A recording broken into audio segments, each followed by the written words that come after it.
Hey there, YouTube friends. Maskedbandit here again. Thanks so much for hanging out with me today. I do appreciate it, as always. Welcome back to Fisher's Landing. This is episode 3. And 3? Yeah, I think it's 3. I don't know, it's not 1. Even though, clearly there's nothing on the map. What happened? I didn't like it. That's what happened. I went in to work on it, and, I tried some things. I was like, I don't like where this is going, and I was really upset at the terrain issues I was having because it was looking kind of ooky and spooky, and rather than just keep fighting the dang thing, I decided to go ahead and start fresh. And I'm going to tell you what, I like this a lot better. I like where we're headed in this quick remake here. I figured it wasn't so bad. It wouldn't be the worst idea in the world to go ahead and restart now, because we haven't gotten too much done. You know how it is if you play these kinds of games, these creative, sandboxy games. The simulation games that we don't actually use to simulate anything. Yeah, hi, that's me. But you know how it is. Like, you build it and you're like, yeah, that's pretty good. And then you go back and you build it again and you're like, oh, that's even better. And then you build it again and you're like, oh my gosh, that is actually good. It's funny because for episode 1, I did so many versions before I finally got something I liked, and I only got to sit with it for like 2 or 3 episodes before I hated it again. And for those of you that play the game as well, do you run into that where you're just, you like it? Or maybe, like, I was pretty sold on it. I thought it looked really good at first, and the more I sat with it, the more I just hated it. So I deleted it. I crushed it. Actually, I didn't delete it. I still had it, just in case this was going nowhere. And to be fair, this remake took me 3 or 4 more other attempts. But I did want to start this episode of this remake with a little bit of detailing down by the water to see if I could get something that I really enjoyed. And I live here in Houston. And I used to live really close to Buffalo Bayou, which is a major, park for the city. Lots of trails and stuff. And it's and the trails are along Buffalo Bayou. And if you know anything about bayous, you know that they are a great means for water control. They flood really quickly, but they also drain relatively quickly. But anyway, Buffalo Bayou is no exception. And every time it would rain real heavy, the bayou would rise. And there's paths down there pretty close to the water, and some of them have underpasses under the road bridges. Like, there's a bat colony that lives under one of these underpasses here in Houston. But a lot of times when it rains too much, the paths will be flooded for a couple hours or a day. Nothing major. I know it's crazy to say nothing major, and actually don't want to sound insensitive to what's going on in the Carolinas. Thoughts and a good vibe sent to all those people. Goodness, we had Harvey last summer, and that was brutal. And that's coming from a city that knows that deals with flooding on a regular basis, and it was just catastrophic. Thoughts go out to all those people dealing with that in the Carolinas. But anyway, I wanted to make something similar to that, where it looks like there's a path here, and it's clearly a path, but that it might be a little dirty, might have some sand or silt on it from when it does inevitably flood. And it doesn't flood very much, it's just occasionally. Now, maybe this is because this is a river, it wouldn't do it as much, but I kind of liked that idea, and so I ran with it. Did some detailing, a little bit of heavier detailing than you're going to see the rest of the episode, but I liked it a lot. I was like, oh, this is what I wanted. This is how I wanted it to look, with the underpass, and you can go back up there. So like I want this trail to go along the river, and it's going to pop out into a park, and it's going to cross. We're going to have it cross the river. It's going to be this green belt that flanks the either side of the river. I think that's kind of what I want. Kind of pulling from my Chicago roots as well, with Grant Park being this huge green space between Lake Michigan and the actual downtown. It's one of my favorite parts of Chicago, is that the buildings aren't butted up right against the coast of Lake Michigan. I really enjoy that. So it's kind of something we're going to probably see in this city. We're going to have kind of a green space between the water and the actual downtown. So you could see I kind of did that, and I put those first roads in. And after doing some research, I did notice that a lot of the main roads that aren't highways were or are still currently either U.S. interstates, you know, like U.S. highways or state highways that have since kind of been absorbed by the city itself. So that's kind of what I kept in my mind when building. And I also wanted to get away from the strict grid we had in the first version. I really didn't like that. And I knew that. That was always something that was bothering me. And I guess I was afraid to put in all the necessary, details. All the necessary off-griddiness that a city would have. Every city, no matter how gridded they are, have sections that are clearly not on the grid. And I like the grid busting that I ended up doing. Sometimes it was as simple as not making a street go through, and that was good enough to bust up the grid. Other times it was a road that was at 85 or 80 degrees instead of the pure 90. I also downloaded some new assets. These are Canadian assets. I forget what city they are. But I wanted a kind of more modern city hall, but then still the old brick kind of Midwest vibe. This version might be a little more dense than the original, than the first version, and I'm actually okay with that. I like where it's going enough that I'm going to live with it. Figuring out how this tree replacement mod works here. I've never used it before. It's pretty cool though. I have to say, there's a lot of mods that I've never used before, and most of them are probably pretty old. But yeah, I'm a big fan. One of the hardest things I'm having with this, with the mods I'm using, is specifically the Roads United. Remembering to go back in every time I open the game and set it from vanilla, or set it to vanilla and then back to the custom roads I want. I never remember to do that. Now the game loads, and then the only way to get out is you have to exit the main menu and load back in, and then inevitably I forget to do something else, and So if you notice slight differences in the visual style throughout the few episodes that are going to be coming after this, that's what's happening. I'm forgetting what to do. I did download this modular, modular parking structure, and that's going to be really, really cool. This episode is full of a lot of fiddling around as much as it is actually placing things. So I still have to get that asset list together for everyone that wants one. A couple people have asked me for it.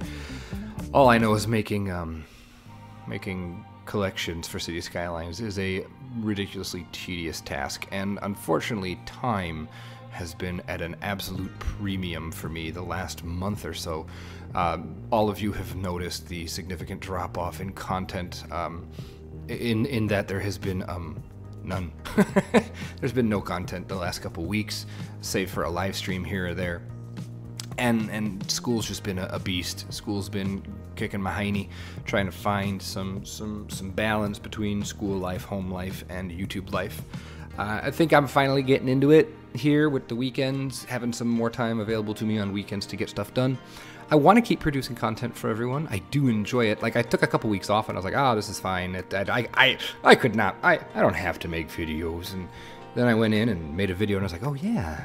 And I mentioned this in another video I just made. I'm like, oh yeah, this is tons of fun. I forgot how much fun this is. So it's good to be back. It's good to be back in the City Skylines.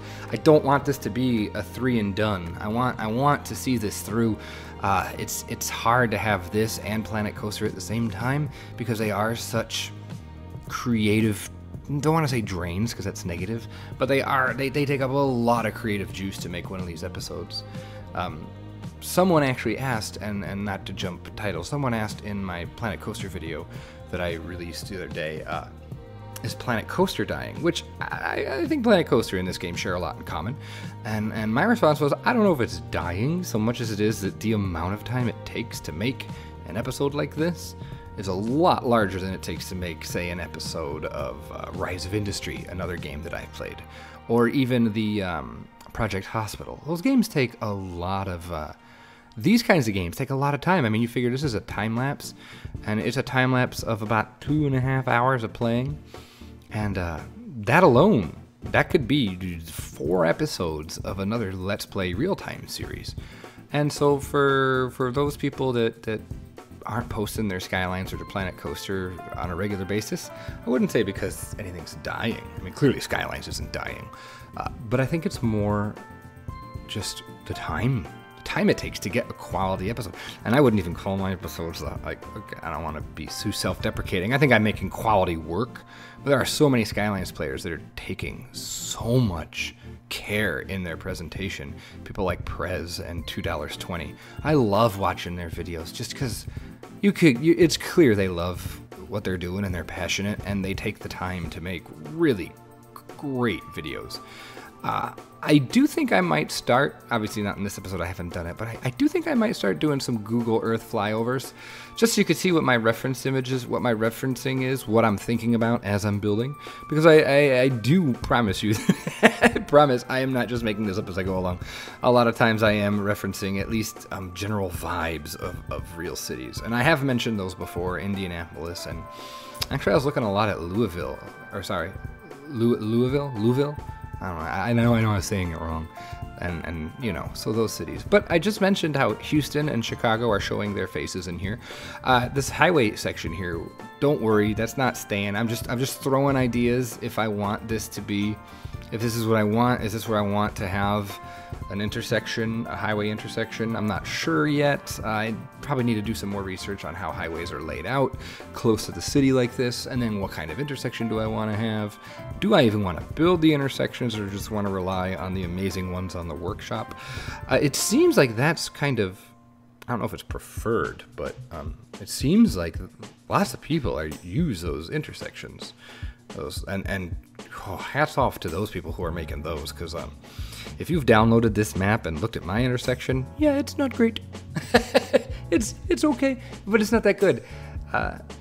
Actually, Bon B, and I'm sure a bunch of you know who he is, Bon B reviewed this map a week or two ago, as far as when this was recorded, and he gave it pretty high praise. I felt honored. I like when he reviews my stuff, and he gave me pretty good scores. He did nail me on detail. Reasonable or fair. His critique was completely fair. A lot of these mods like Move It and stuff, I really haven't used a lot, so getting them to work and getting a product that is really quality has been a surprisingly large struggle. As you see me really struggle with this beginning of an intersection here, and you will see me completely just throw in the towel. There we go, boom. Let's go place some more buildings, because that's far more fun. What I did want, one of the big reasons I started over is because I wanted to have a defined main street here that kind of hugs the river, but it's like a boulevard, and I wanted to throw in a whole bunch of like old residential high-rises. I thought that'd be cool. Also went on the workshop and downloaded a ton of hotels, because one of the things I notice a lot in cities, now here's San Antonio, another city that I like and visit frequently.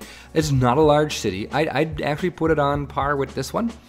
Maybe this one, maybe Fisher's Landing is a little larger than a city like San Antonio, but there are just tons and tons and tons of hotels in San Antonio, and I wanted that to be the case in this city too, especially because there are just so many fantastic workshop items, so many great hotel assets. So I downloaded pretty much all the ones I could find. I think King Leno has a collection of hotels, and I downloaded them all because, let's be honest, just about anything King Leno makes is going to be worth putting in your city. So I also want to get some of the more roadside motels, like the Quality Inns and the Holiday Inns and the Budget Inns and the Red Roof and all that, so that we can have those more on the outskirts or even just on the other side of the highway, because a lot of times you'll see those more budget-friendly hotels really close to the interstates. Like here in Houston and most of Texas, we have the feeder road system, which someone in the comments in the last video really went to town on. I get it, feeder roads are dumb. But that's where I would see, like on the outside of the highway, on the outside of the ring, you would see the more budget-friendly hotels. So probably add those at some point. But again, I wanted to get the vibe. I wanted to get the old building. I want to get the old buildings in. Using Plop the Growables here. Those of you that have never heard of that, if you're one of my Planet Coaster people that are just latching onto Skylines for the first time, I'd be surprised if there's many of you that are doing that. But anyway, Plop the Growables is an awesome mod. It allows you to, well, literally plop any growable building. So basically, it becomes a 100% sandbox game where you can hand plop everything, and it's really cool. It's made this project a lot more fun. I don't have to worry about what's going to zone. I can just do it. So I do like that. It's unfortunately for me, a lot of what you're seeing is already been done. But hopefully, as you're watching it go, you're like, oh yeah, this is laid out better. This feels better. You're gonna notice a lot of empty pockets. That's intentional. One of the things that I didn't really do as good of a job in initially was leaving lots of room for parking lots. Again, lots of cities that grew that boomed in the 20s and later have tons, or even later than that, have tons of parking available to them. Like, where whole blocks, like it's building and then a block of parking and then a building and then a block of parking, and like there's this ring around the main core, downtown core of just parking. Just parking. And it's boring, but I think it would really add a lot to the realism. So you will notice there's just a ton of empty space here. So with that being said, it's intentional, but it's not going to stay grass, don't worry. And if you're like, where's all the details? Don't worry, we're going to go back in and detail a lot too. I kind of want to do little scenes, little vignettes, kind of like what I did in the last episode where I had that abandoned lot looking thing with all the overgrowth. I'd like to do like that, and then like just little chunks where you can zoom in and get some really high detail stuff. But then not do that across the entire map because I'll drive myself insane. So some general light detailing across the whole map, and then just some focus areas where we'll go really hardcore with the detailing. I say that, I'm not sure hopefully that'll happen. I really like, this is Gula's Guitar Factory. I really like that building there, and so I wanted to put it in. And I like where it sits here, kind of on the outskirts of downtown. I really dig that. And throwing in some of these roads. I'm still trying to figure out how to best use these parking lot roads. They still kind of stump me. I've watched a tutorial. I've watched other people use them, and mine never look as good. So I'm just going to keep plugging away, and eventually I'll figure it out. So I did notice there's a 4-lane road to both directions. That's kind of the main drag of the downtown area, and it's feeling a little canyony. It's got a lot of really tall buildings on either side, just about all the way down. It doesn't really have any breathing room. I might have to revisit that, knock some stuff down. Some of the stuff does feel a little too tall, but at the same time, I think there's a good balance of the higher skyscrapers, because even the skyscrapers we have aren't that tall.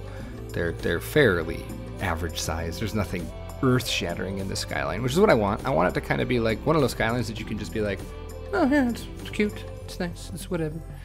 You know, nothing like absolutely defining like a New York or a Chicago.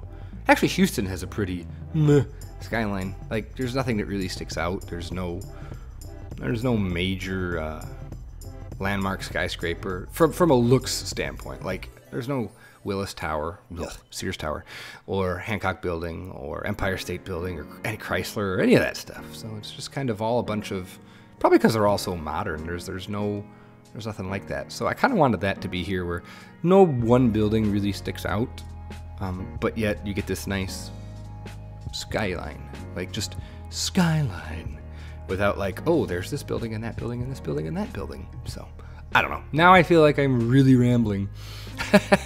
I am glad, though, that in this remake, I did get the highway in right away. It really helps confine the downtown area, because you got the river and you got the highway, and that kind of limits you to where you're going to go. And I've got a couple more of these kind of postmodern. I wouldn't call them modern, but again, I think they're from King Leno.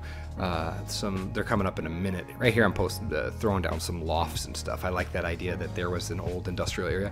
Kind of a harkening, kind of pulling again from what we did before, just kind of doing it, hoping to do it better. I love this building. I can't find a good place for it still. Like, I just love that curve, but it makes no sense. I have a hard time. But we're going to be using these slightly more modern office buildings, these totally forgettable office buildings, and kind of hugging the highway with them, just to give the idea that the expansion is kind of spilling over to the other side of the highway.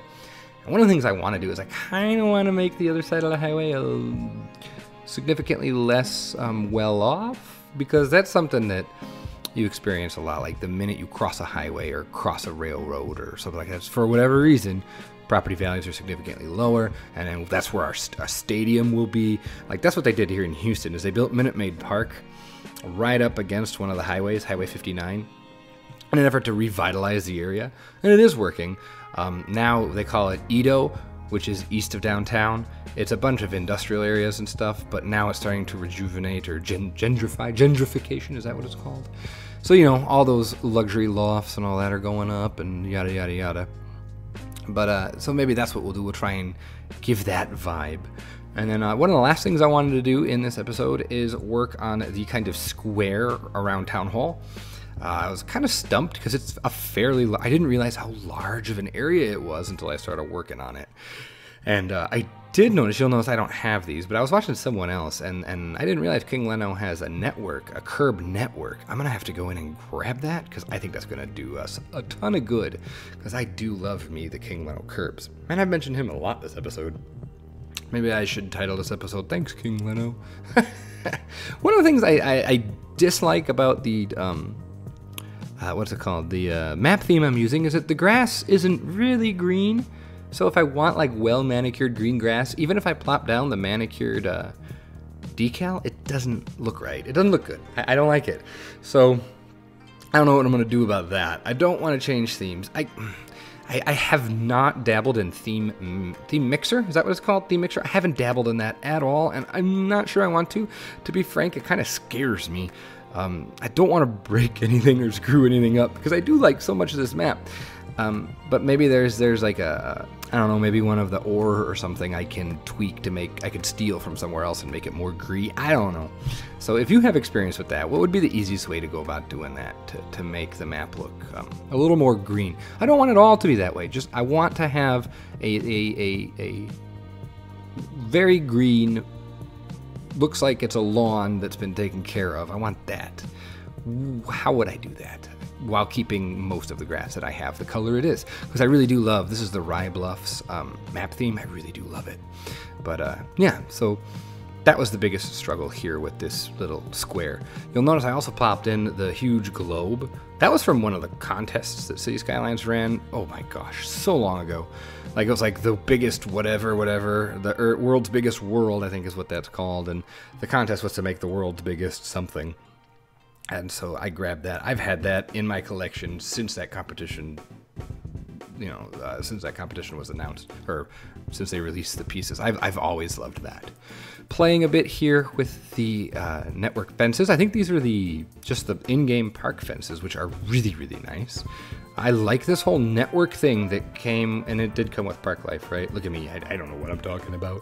I think it came with Park Life, this whole idea of networks. So now we can have like lines and decals and the curbs and fences as networks instead of individual pieces, which is really cool. That'll save on our prop counts, but apparently it doesn't do us any favors for the actual segment count, like roads and stuff.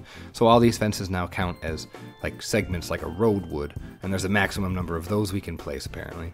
I really screwed the pooch here trying to replace some trees, and I removed them all. Which I guess that's what most people do. They just delete it all anyway and make it however they want, which I totally get. But I didn't feel that advanced, so I had no choice then but to go in and do it myself. I think it turned out fine though. I do like it. I think I'm happy with it. I like this idea of this central fountain. I wish it was animated. It's so static, especially once in the cinematics you'll see it's so kind of like stuck. For lack of a better word. I do wish that was a little bit better. Don't want to be, too awful about it, but you know what I mean. So we are actually not too far from the end of this little episode here. So hooray to that. Doing some little bit more detail work. Again, this is going to be one of those areas where I want the detail to be pretty heavy. I considered spamming a lot of decals, like the old, cracks and stuff, but I figured this is like City Hall. It would probably be maintained fairly well. I would like to think it would be. I mean, don't you think? I think so. So anyway, I hope you are excited for the direction that we are headed again. I hope you like this better. I do. I like this better. And hopefully you agree with me that this feels so much cleaner and just more better defined. So with that, let's jump into some cinematics. Here they come right now. And I did hope you enjoyed. If you did, hit the like button. Consider subscribing if you haven't. And I will see you for the next episode of Cities Skylines. Have yourself a great day, great night, great whatever. And I'll talk to you real soon. Bye-bye, everyone.